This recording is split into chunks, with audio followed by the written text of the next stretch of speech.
तर आज आपण बनवणार आहे ऑमलेट बर्गर, ते पण एकदम सोप्या पद्धतीने। चला मग बघूया। पातेलं घेतलंय छोटंसं, त्याच्यामध्ये आपण कांदा टाकू आणि आपले जे बेसिक मसाले असते ऑमलेट बनवायला ते टाकून घ्यायचे। थोडीशी हळद, लाल तिखट, चवीनुसार मीठ, कोथिंबीर।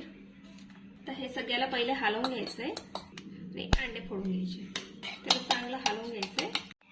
इकडे मी तवा घेतलाय, तेल टाकलेलं आहे, थोडंसं बटर टाकलेलं आहे, त्याला चांगलं असं पसरवून घ्यायचं। आता आपल्या अंड्याचं जे मिश्रण होतं ते टाकून द्यायचंय।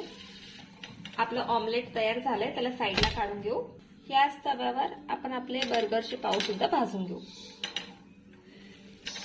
दोघं साईडने थोडे थोडे भाजून घ्या। आता पावाच्या एक साईडला मेयोनीज आणि एक साईडला सॉस लावून घ्या। त्याच्यानंतर त्याच्यावर ओरेगानो टाका आणि आपण जे ऑमलेट कट केलं होतं ते दोघं साईडला ठेवून घ्या आणि त्याच्यानंतर कांद्याचे स्लाइस ठेवा आणि चीजला थोडंसं ग्रेट करून घ्या आणि त्याच्यानंतर पावाला फोल्ड करा। तयार आहे आपला बर्गर। व्हिडिओ आवडला असेल तर व्हिडिओला लाईक शेअर नक्की करा आणि चॅनलला सबस्क्राईब करायला विसरू नका।